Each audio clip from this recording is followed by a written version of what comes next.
What's up, guys? Welcome into Packers Total Access. My name is Clayton. You can check us out on packernet.com. Find me on Twitter at Packers_access. You can email us, PackersTotalAccess@gmail.com. You can text us 865-658-5824. Join alongside Tim live in Green Bay. We got Emilio in Tennessee. We got Carly Ray in Wisconsin as well. Back to talk some Packers this evening. How was everyone's day? Good. Wonderful. Swell. It rained out. Yeah, same here, Emilio. We're about 2 days behind, and I don't even care, to be honest with you, man. I look at the forecast; it's rain every day. I'm like, I don't care. Nothing I can do about it, right? So there you go. Tried to fit a couple in, right? Yeah, we did. We got about 6 or 7 in today, and then once the lightning started getting, probably within like 100 feet, you were thinking, all right, we should probably call it. You landscapers love the rainouts, don't you? The older I get, the more I like them. They used to frustrate me. Now I'm like, I don't care. Right. So I'm going to go home and save the back. That's the way it's going to work. So I'll tell you what I do care about, though. We botched the hell out of that. That was great. All right. So first things first, Carly hopped on here. We're going to talk a little fantasy football from the PTA Fantasy League and just shout out to everybody in the chat. I appreciate y'all dropping through. We're going to get to a lot of Packers talks, man. I'm telling you, it's going to be hard to get all the material into this one show. We've got so much stuff going on. But, Carly, let's go ahead and jump into it. Tim, you're glitching a little bit, like you're lagging a little bit. It might be on my end, too. I don't know. Just to give you a heads up, I don't know if there's something you can do, but that might have been while we were off on the bells, too. So we got a built-in excuse there. But, Carly, talk to us here. This is obviously the PTA Patreon Superflex League here. And we got the standings up. Looks like Hunk of Burning Love is crushing it. Yeah, definitely in terms of but for point totals, he's not all that far behind CJ and airing it out. They are tied along with Numbskulls at 3-0. And then in next we got Dave C and United Bates and the Immunizers 2-1. And then in 1 and 2, we have Pack and Cheese, Chris N, Pack Daddy, Jake G 126, Trevor from Virginia, and Dane Stromstad. And then right here, tied for last place, is myself at 0-3 with Mike's Marvelous Team also at 0-3. So we are just really, on fire here. It's wild, though, to look at the points you scored, because you've scored more points than a couple of the teams that are ahead of you there, right? So it's just all about who you're matched up against, right? So. Yeah, any given Sunday, right? Week by week. Anything can happen. And speaking of matchups, man, it looked like there was a dandy right here, between Pack Daddy and Pack and Cheese. Yeah, I couldn't believe it came down to just 4 points, and I really felt bad for Pack and Cheese because, as we see here, he didn't play, and so he got 0 points, and he didn't have another wide receiver to put in there. So it's really important to play the waiver wire well and stay up on who's active. Sorry for my 7-year-old right here, and so that was a pretty cool matchup there. Heck yeah, that's awesome. It sounds like a good bunch that we've got in there. Obviously, playing in the fantasy league, and again, that's a part of our Patreon group. Something we did this year was just opened up a Patreon league for the Patreon members, and everyone kind of first come first serve. It filled up pretty quick, so we're going to continue to do that every year. It might get to the point where we do a couple a year if we get someone else who's passionate like you about commission a league, and maybe do 2 or 3. It'd be really cool to do some kind of drawing between the winners or something. So.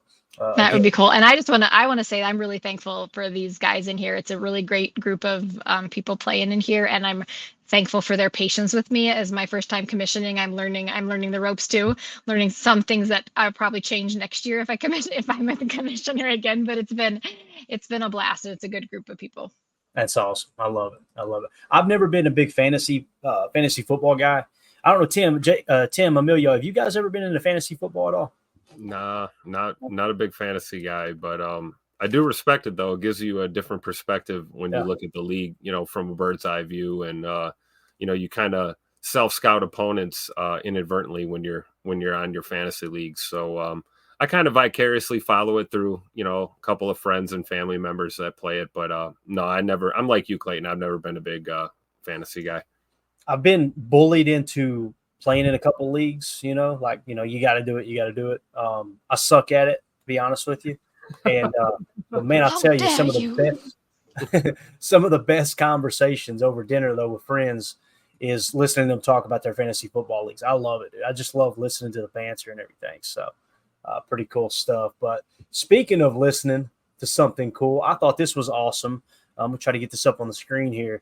The Packers did their own mocked up edition here and tweeted it out. This is absolutely awesome. This is from the Titans game, obviously, and we'll see if we can get it large enough on the screen where everybody can see it okay. But, again, they had Rashan Gary mocked up for the Packers-Titans matchup. I don't think they could have picked a better person either. Emilio, you've seen this in real time in the stadium, how hard these dudes were hitting. Mm-hmm. Listen to the pads popping on this soundtrack right here. It's awesome. Here, go, about to start, baby. Let's work now.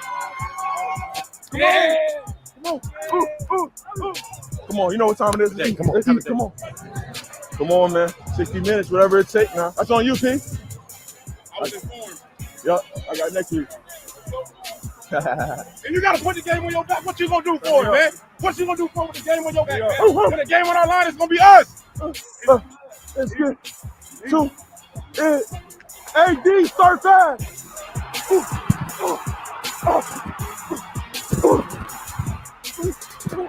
Quick throw, right sideline, intercepted. Down the left sideline, down here, Alexander. High stepping, end zone, touchdown. And let's meditate. Come on. Let's meditate. That was a fast shoot. Hey, 12 personnel. Damn, Luke, I ain't big enough. You bumping at me?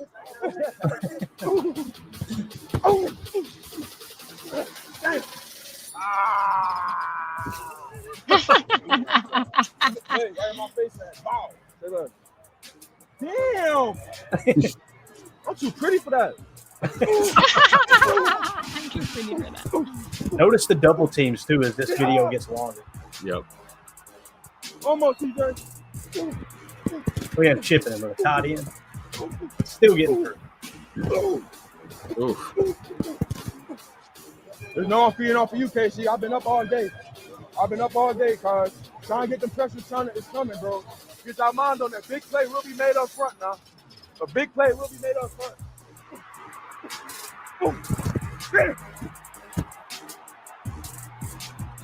Levis takes, bootlegs right on the run, makes the turn. He's upended, short of the first down. Quay Walker. This is my favorite right here. Watch this. Packers take over. Look at Coach Camp. Look. I love it. I love it. Come on, Luke. Come on. Oh. Be you now. Be you. Here's the shift. Levis looking. He steps up under pressure. Hit him. Lucas Van Ness. Hey, what we do? Come on.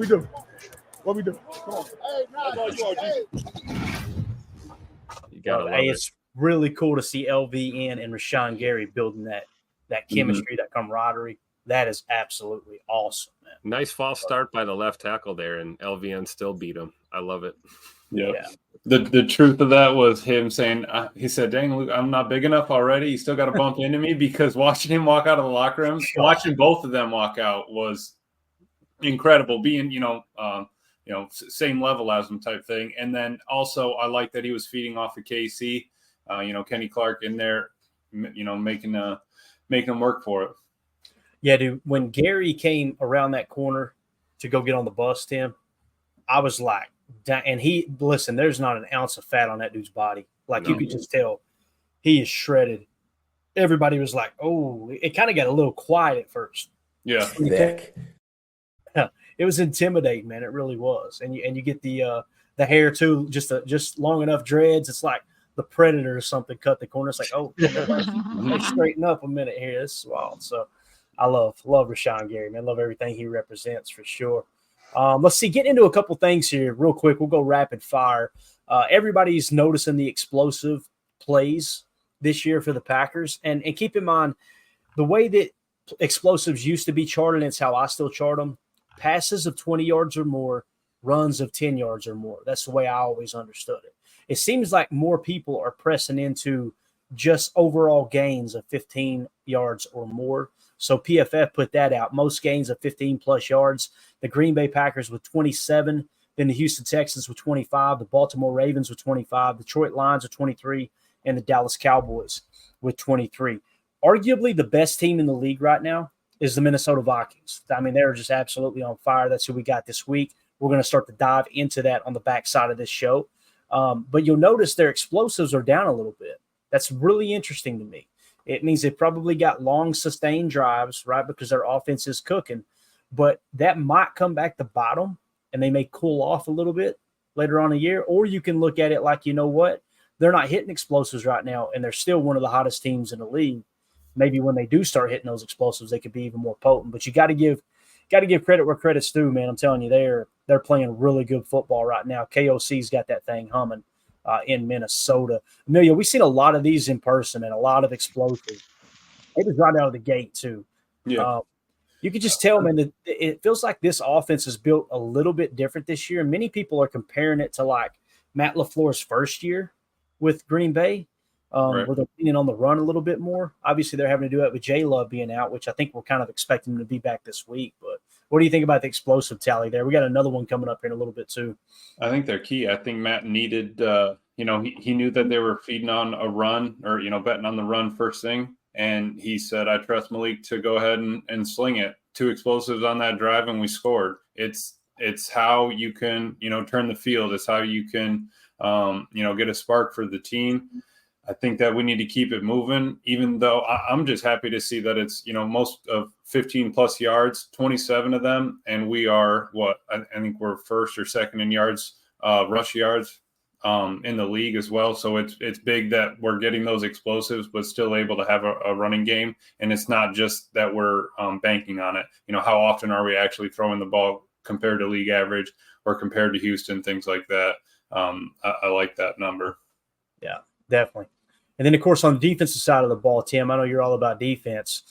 JJ Enigbari, what a day he put together, man. 92.8 pass rush grade on 17 pass rush snaps, 3 pressures, 1.5 sacks, 17.6% win rate. Oh, and by the way, he forced a fumble. You guys remember last year, Tim?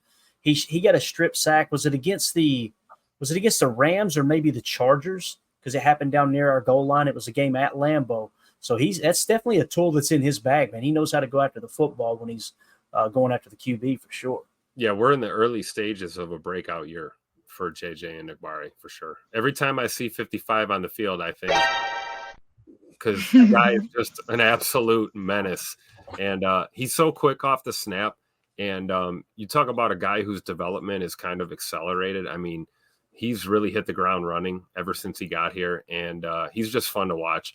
And he's another one of those guys, like we talk about Rashan Gary, even Kenny Clark, guys who occupy double teams or guys who have to do a little more work in the trenches, which frees up other things for other players on that front. And, JJ Enigbari is another great example of that. I mean, if he's one-on-one, he's winning the matchup 9 out of 10 times. And if they double team him, he's probably going to beat that 50 to 60% of the time too. And, he's just explosive off that snap. I really think that's everything to his game. Is his get off is just, unparalleled, and his athletic ability. And, like I said, this is the culmination of years of development, and this is the breakout year. I fully believe it. We're not even a quarter of the way through the season yet. And he's putting numbers up like this. He stays healthy throughout the year. He had that knee scare last year. Luckily, nothing super major, no surgery necessary, and look at him go right here in 2024. So how can you not be excited about a guy like this? Because if he's firing on all cylinders, you look at everyone else on this defensive front, man, he's just going to make everyone around him better, and I'm all for it. And he was one of those guys, too, that going into his draft year, like his draft year, his final year in college, going into that year, he was actually projected to be a first-round pick. I remember that specifically, like, who's this? Because I call him a Nagbar is what I kept calling him. Who's this a Nagbar guy? Like, yeah, I remember a Nagbar. Yeah, and dude, and all of a sudden he drops in the draft, and when me and Ryan did that live draft show, he was the best on my board for like 2 rounds. I'm going, man, when is he gonna come off the board? when the Packers took him, I got really excited. I was like, man, I had a real high grade on him according to my board. And like Drew D says, 92.8 pass rush grade is insane. And more so than that too, Drew, the way he's doing it with multiple pass rush moves. It's not like he's just a one-trick pony. He's got a really good first step. He's very agile. He's got 3 or 4 moves in the bag. And, oh, by the way, we've seen this firsthand. Him lining up in the A and B gap and rushing is wild. I mean, no, and he is a part of their NASCAR package, 100%. Absolutely. He's like the centerpiece. To the top. Oh, yeah. He's the centerpiece of that NASCAR package. There's no doubt And about it. he is huge too. It's not like, I mean, that dude is big. If he's standing up, walking around in the middle, you put him at tackle, and then you're not ready for that speed to power. That's big. Definitely. Professor Cake says, I love how Enigbare was celebrating a sack in the background while Van Ness was going for the football. It's pretty funny to see live on TV. I love that. It was almost like a finishing move from Mortal Kombat. Dude ran up, wrapped his arms, spun him around, spin flip. Hey, that's trusting your teammates, right? He just leveled the quarterback. It's like, yeah, we're good. They'll get it. LVN's got it. Don't worry about it. Let me get my dance on. They'll get it. Don't worry. Hey, Carly, you just chime in. Anything you got? Any comments or anything? Okay. Yeah, I actually can we go back to the explosive play thing for a second? Absolutely. I was trying to look up what the Houston Texans record is, because I know they did not play that great against the Vikings. Horrible despite. Yeah, because what I was thinking of is explosive plays. It's awesome. I'm so glad that they're able to pull them off. But I feel like those can't be the meat and potatoes of your offense, right? They aren't just predictable. If you're gonna, go for that third down, third and long, and all that stuff. And so I think it's awesome, but I am wondering about the Vikings. The reason why that they're just doing so great without those is because they're controlling the time of possession. They're getting the ball where it needs to be, and they're just making those incremental steps to get the ball in the end zone. Yeah, and here's a tweet from Football Insights. You'll notice here the key stat. This is explosive plays as well. You were asking about Minnesota, so I'll show you this. But the Packers lead the league at 14.1% of their plays are explosive plays.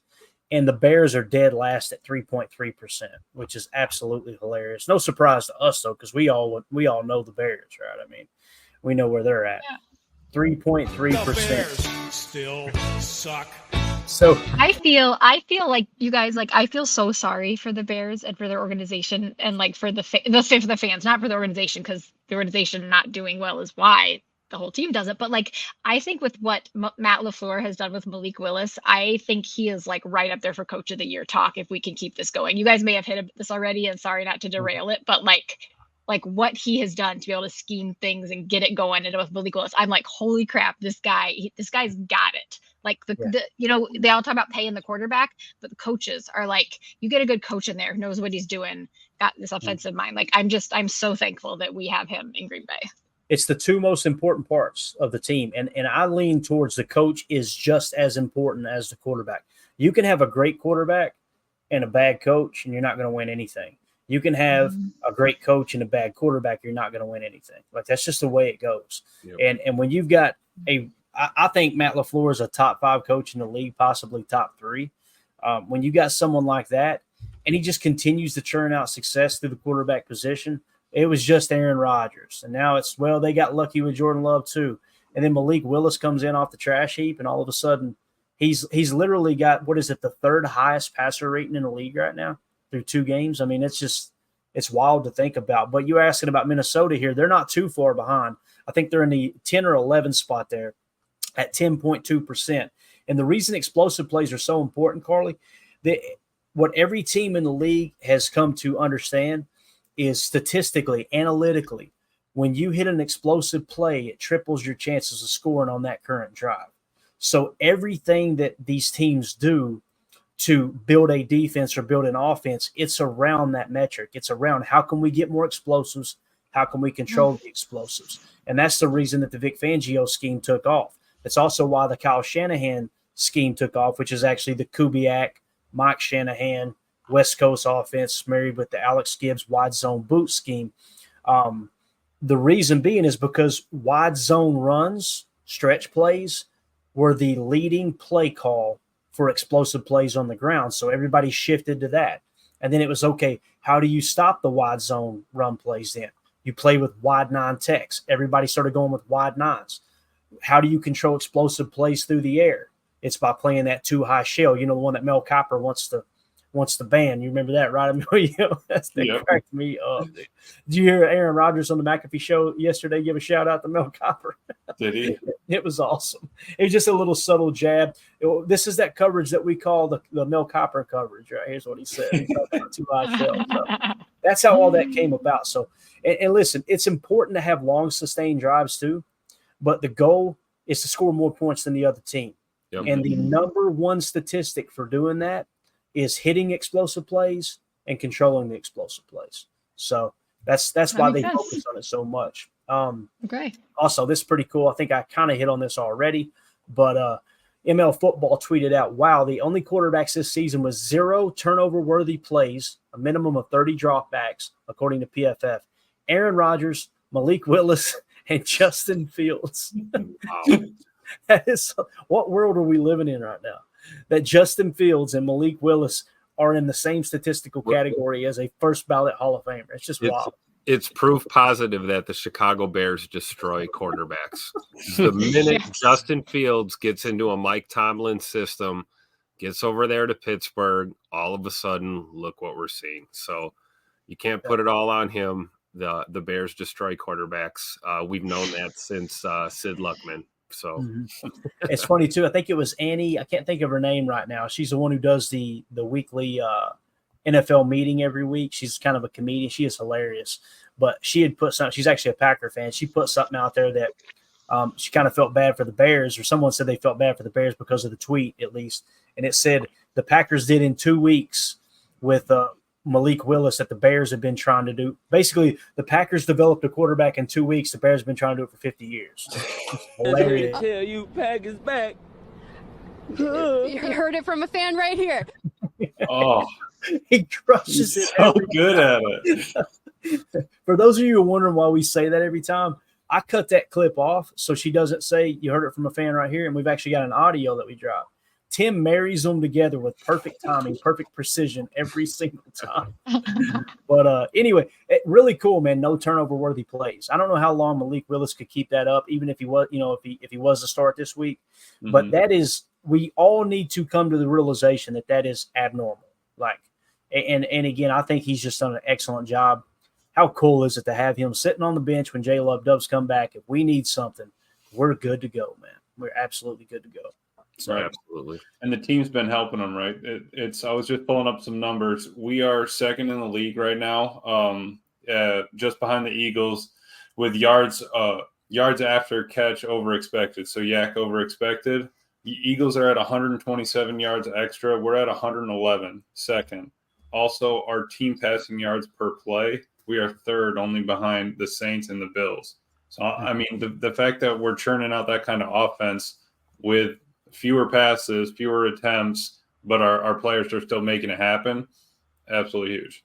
Yeah, definitely. And that was Annie Agar, I think is how you say it, right? Did I pronounce that last name right? Thank you, Good job, checking that in. That was Annie Agar who made that comment. Yeah, if you guys are not following her to get her weekly NFL meeting, gold. It is pure gold.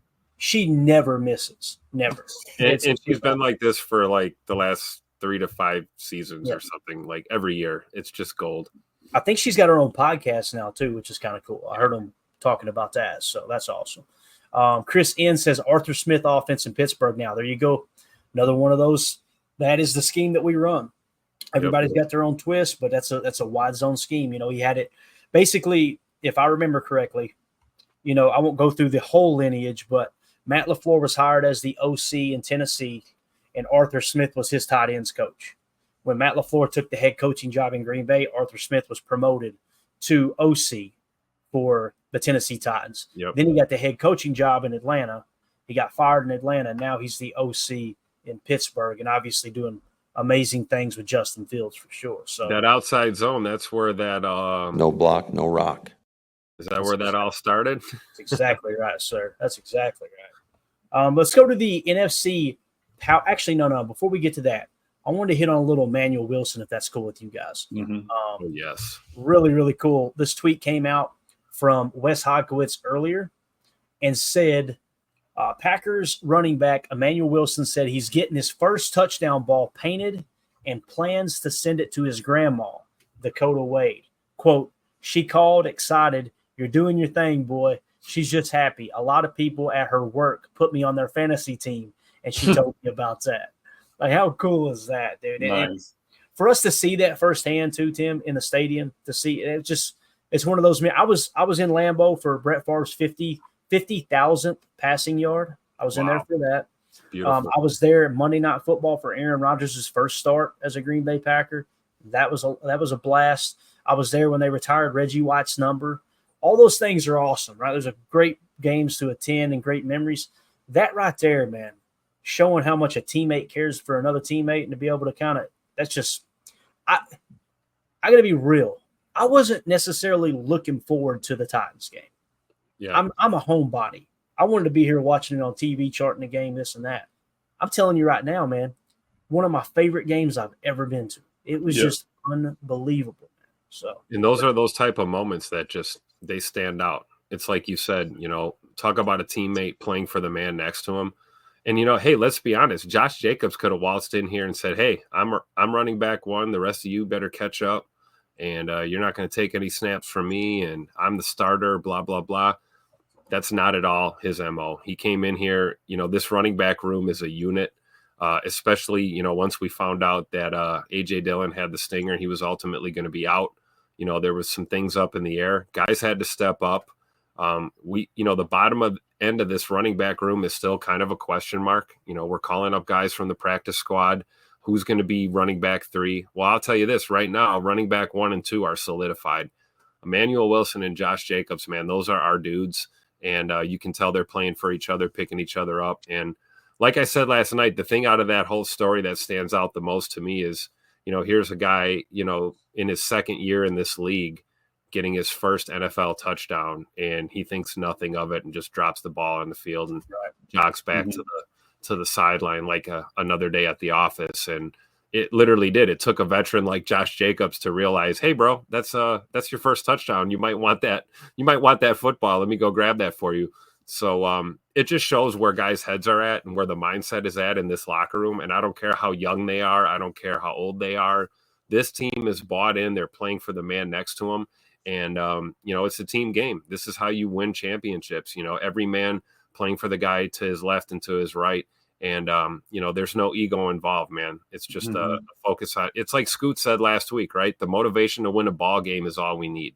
And we'll play for each other, and we'll go get a dub every week if we can. So you got to love it. Definitely.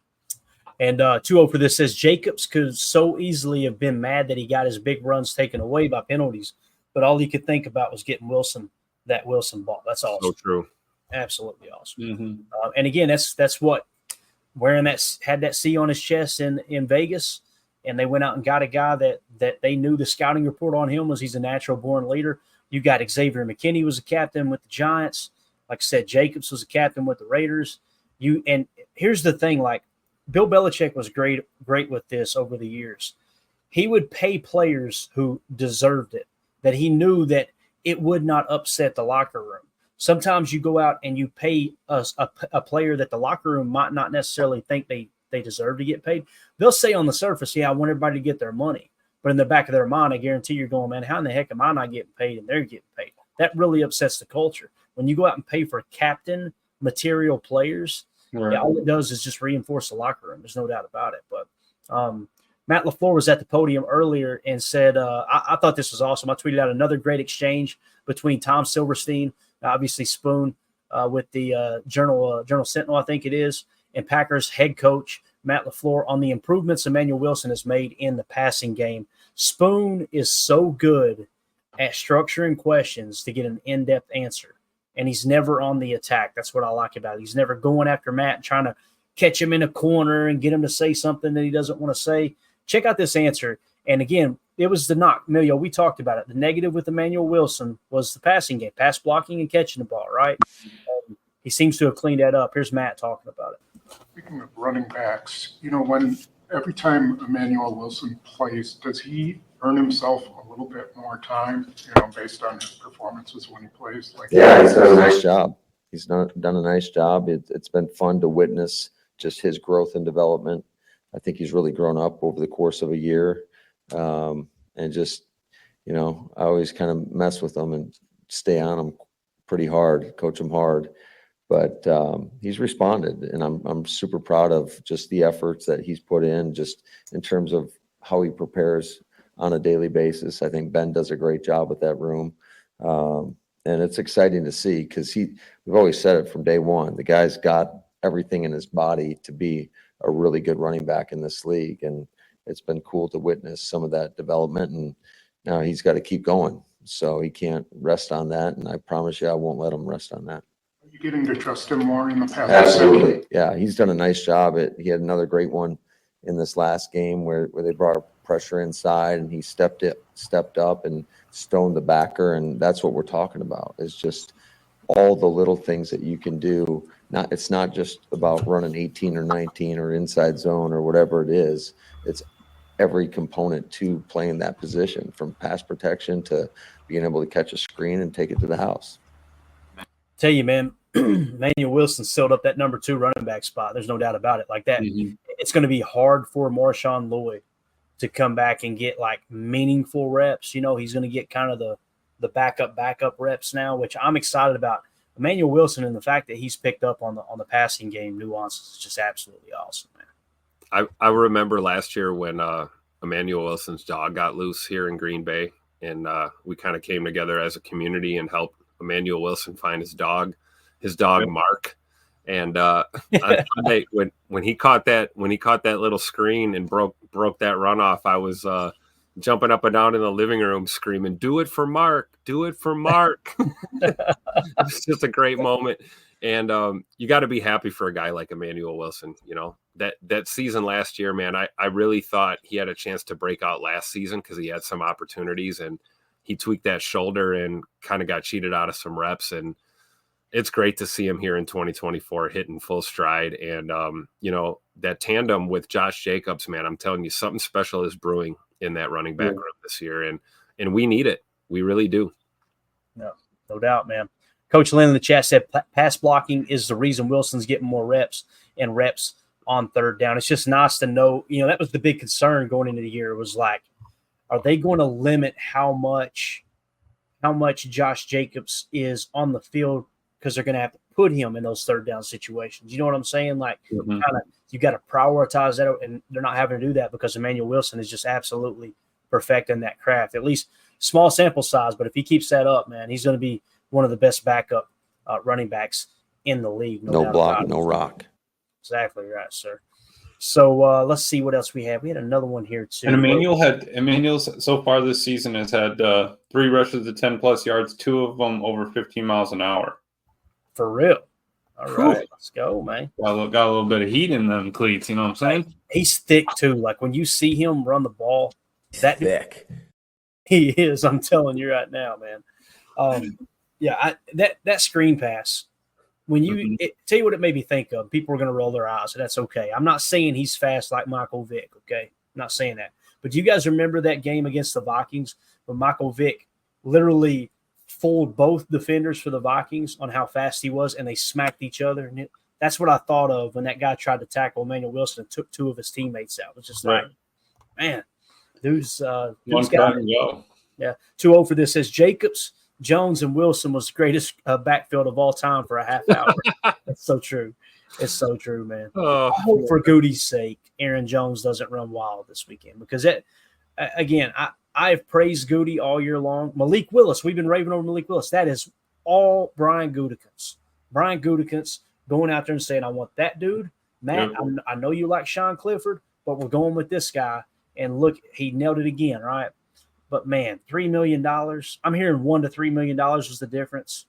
To have Aaron Jones and Josh Jacobs on the same team, my God, man. And again, salt in the wound that he's playing for the Vikings. I love Aaron Jones. We're going to hit on something here in a second where he actually sent out a letter to the Packers.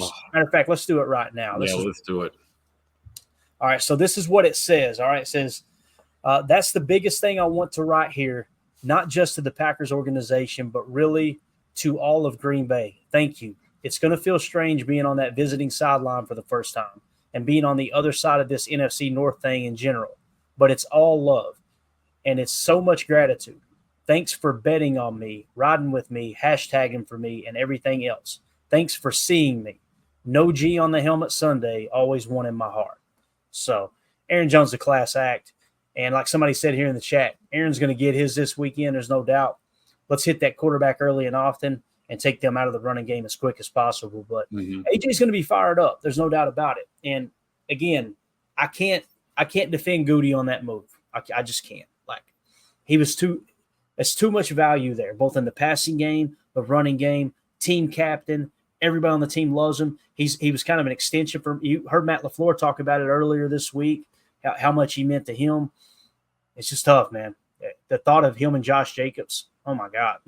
That would have been wild. So it was a beautiful 31 minutes, wasn't it? I remember us talking about it. We're like, yeah, dude, Josh Jacobs in there. And then it was like, yeah. As soon as that part went viral, we got the information that Aaron Jones was spiking. Just a rush of emotions in 1 hour.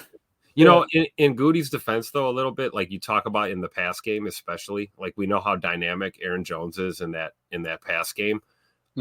I think he probably looked at this roster and he saw Bo Melton, he saw Dontavian Wicks, he saw Jaden Reed, these guys that we send on these, yo-yo motion, zipper motion, whatever you want to call it. You know, we use them in that short to middle pass game. So I think he felt like, you know, maybe letting Aaron Jones, walk was probably the best move. You know, we already had Josh Jacobs under contract. Here's the thing. Do you want to be in a scenario right now, as much as we just talked about Emmanuel Wilson being on the rise? So now you've got Jacobs, you've got Jones, you've got Wilson. How do you split snaps, between those three running backs, and how do you utilize them? I'm with you, Clayton. I think we'd have been great with those being our 1, 2, and 3 running backs, but I got to think Goody probably saw this LaFleur offense and saw the pieces that we have, and probably felt like having Josh Jacobs and Emmanuel Wilson back there, and at the time he thought A.J. Dillon would be around as well. So, I'm not going to fully defend Goody on this one, but I guess I can kind of see the logic from a business standpoint, Absolutely. Yeah. Not like Emmanuel didn't pick up 1 or 2 things from Aaron Jones. It's exactly everybody learns a little bit from everyone, and he brought that energy. AJ Dillon and all that, but I think we replaced him with a high character guy like you saw this weekend where he ran off the field. It would have been the same. Aaron Jones was the first one to pick someone's head up after a drop pass, all that stuff. Josh Jacobs is the same way. So you're not you're losing that person individually, but you're not losing that mentality, and I think that was huge.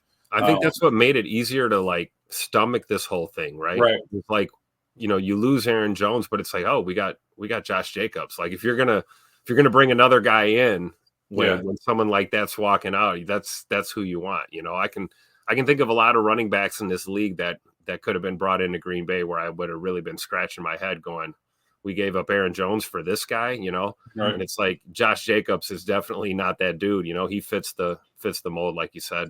I'm still in search for one of his green and yellow stitch sombreros like that, dude. The hard, the hard shell ones. Yeah. That I would have worn that for the game. I would have given Clay the cheese head for sure. Hey, Clay, can you bring that comment back up? Aaron Jones, his open letter here. I believe that was, how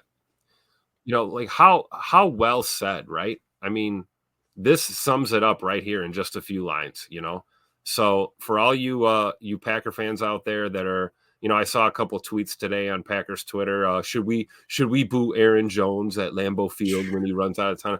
I'll tell you what, if I catch you booing Aaron Jones, we might throw hands, man. We might throw hands for real. So, and he said it right there. The G may not be on the helmet on Sunday, but there's always one in my heart.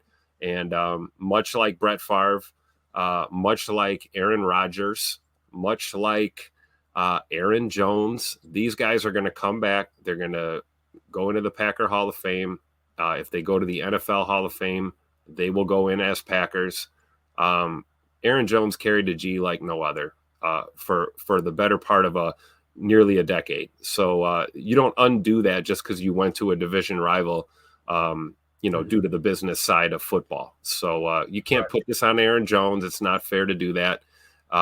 And you got to root for him every single day, except for when we play the Vikings, obviously. Right. So absolutely. Jen Wright in the chat says, going to make me cry again.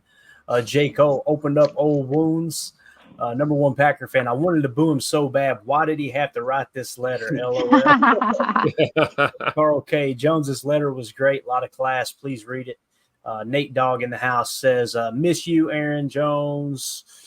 Greg Rice. Jonesy is a great human and teammate. I can't root for him to fail, but I can root for us to make that day frustrating. That's right. That's the best way right there. I think this really sums it up. Number one Packer fan. Listen, Jones is great and all. But when that game clock starts, finish him. Mortal Kombat voice.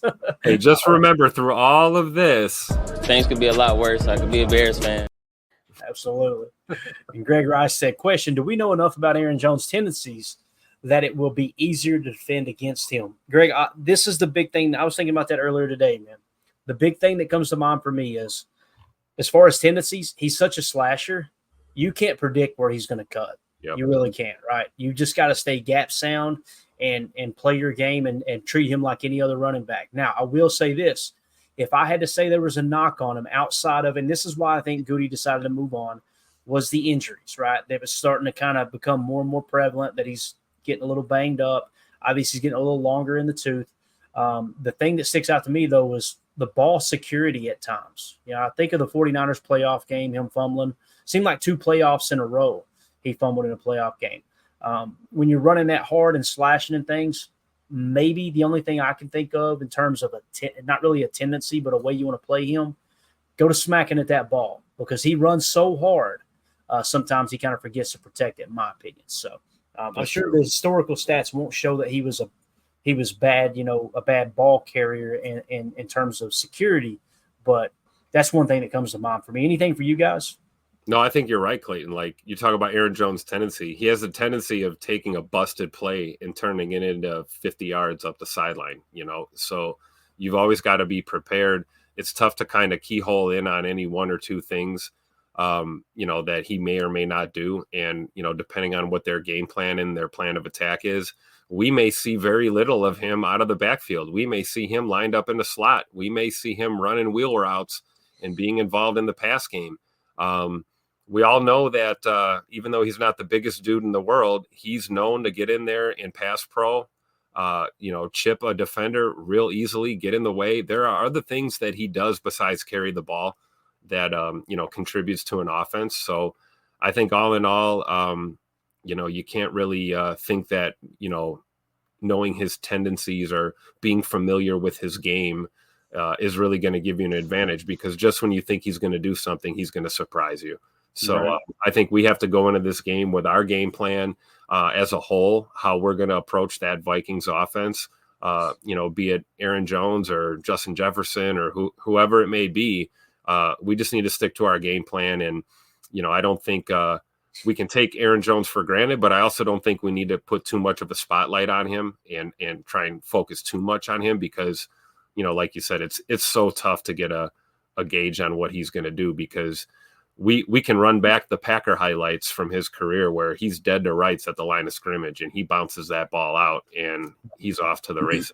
So I think you just got to stick with your game plan and, hope you can contain them at best. Yeah, you got to play to the whistle to whistle. Because I was just looking at his numbers. He's at 42 attempts for 228. His rushing yards over expected, he's plus 52 yards, and his yards after contact are 198. So that's got to be towards the top, right? I believe I just pulled up the Vikings team stats. So, but he, that's 3/4 of his yards basically are after contact. Yep. Amazing. It's wild. Dan Lang, I think he said it the best here in the chat. He said, Aaron Jones deserves a standing ovation at Lambeau. Amen. You give him a standing ovation when he comes out of that tunnel, and then when that game starts, you make it as hard as possible on that entire team. He's number 6 in the league after contact. Number first in the league is Jordan Mason, San Fran. Second is Josh Jacobs for 230 after contact. So definitely. Randy Cleaver says he's going to play hard on Sunday. There's no doubt, Randy. He's going to be fired up, man. I think that's something to remember, right? Like we talked about the Malik Willis revenge game, on Sunday down in Tennessee. The the revenge game that was not a revenge game, right? And I think this is kind of similar. I don't think Aaron Jones looks at this as like, oh, I'm gonna go stick it to Green Bay. I don't think it's a revenge game kind of scenario. But I also think that he's motivated to ball out and let all of the Packer faithful know just exactly what they're missing. So I think there's a little extra motivation for him to come out. And hey, let's be honest, he's no stranger to the hallowed ground of 1265 Lombardi Avenue. Aaron Jones is no stranger to Lambeau Field. It might be a little weird running out of that, visitor's tunnel onto the field, but once he hits the turf, man, he's fully comfortable playing here at Lambeau Field. So we have to take that into account and try and make it as difficult as we can for him on Sunday. Definitely. That's going to do it for hour one. For those of you listening on the pod, we'll see you on the other side for hour two. We appreciate y'all.